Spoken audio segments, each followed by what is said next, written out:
Welcome. Thank you for coming. First of all, I would like to thank LT123 again for this wonderful opportunity. I wouldn't be able to be here if it weren't for them, and it's a life-changing experience. So thank you again, guys. I have planned my presentation based in 5 questions. Who am I and who are my students? What are my challenges? Where is my school? How do I deal with these challenges and problems? And why am I still working there? So when I got into that classroom, you know, like a dog smells fear, it was like this. But something made me come back the next day, and it was not only my bills that I had to pay.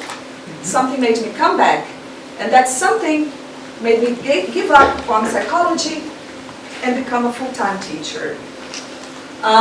We have class once a week for 50 minutes, and there are about 35 to 40 students in class. This is a school shirt and school shorts. They are given uniform at the beginning of the year, and sometimes it's the only thing that the children have to wear the whole year. I'm not talking about uniform only. It's really the only thing they have. So, in these houses, sometimes you just have a room, and there is no bathroom. So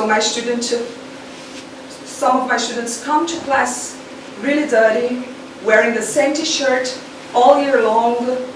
Some of them have, I had a student coming, he was smelling really bad, and he told me it was the rat had urinated on his shirt. And he couldn't wash it because he didn't have another one.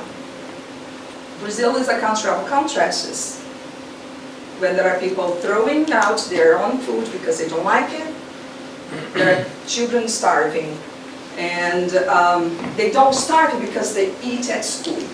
The school is the only place that they have to get meal.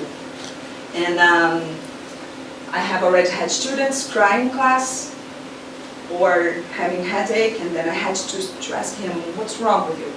And then he was crying and he said, I'm hungry. I said, okay, when was your last meal? Yesterday. Where? Here in school. I can't compete with the hunger, right?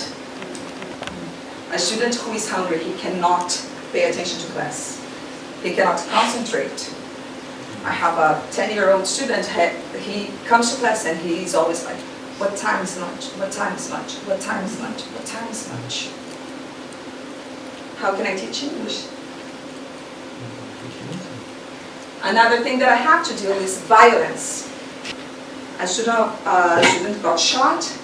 She's okay. 10-year-old, she got shot. She was waiting for the bus. Alone, again. Kids stay alone all the time. Another challenge that I face is lack of infrastructure. There are 3 English teachers in my school.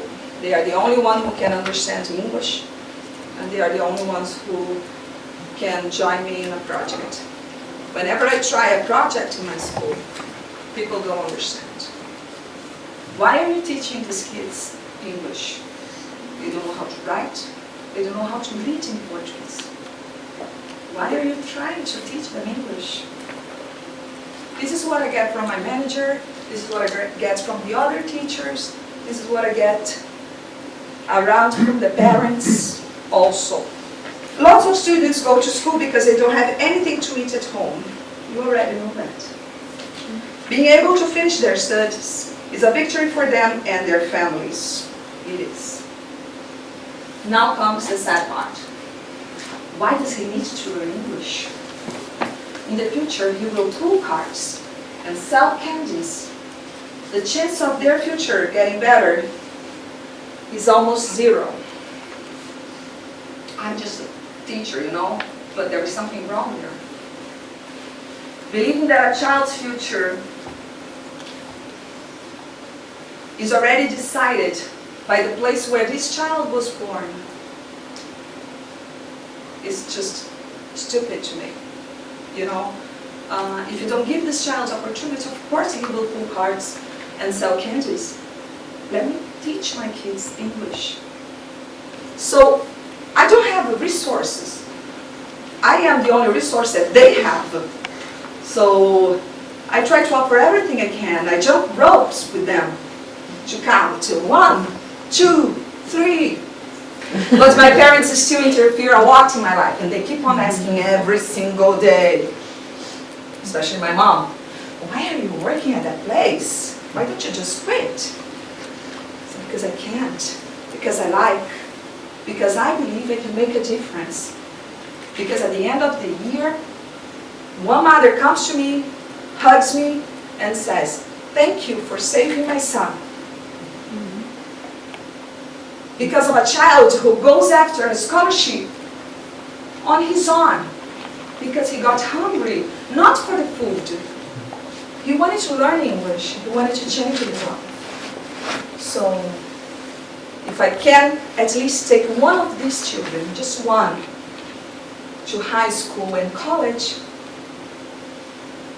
that will be perfect for me, really. Thank you guys for attending the session.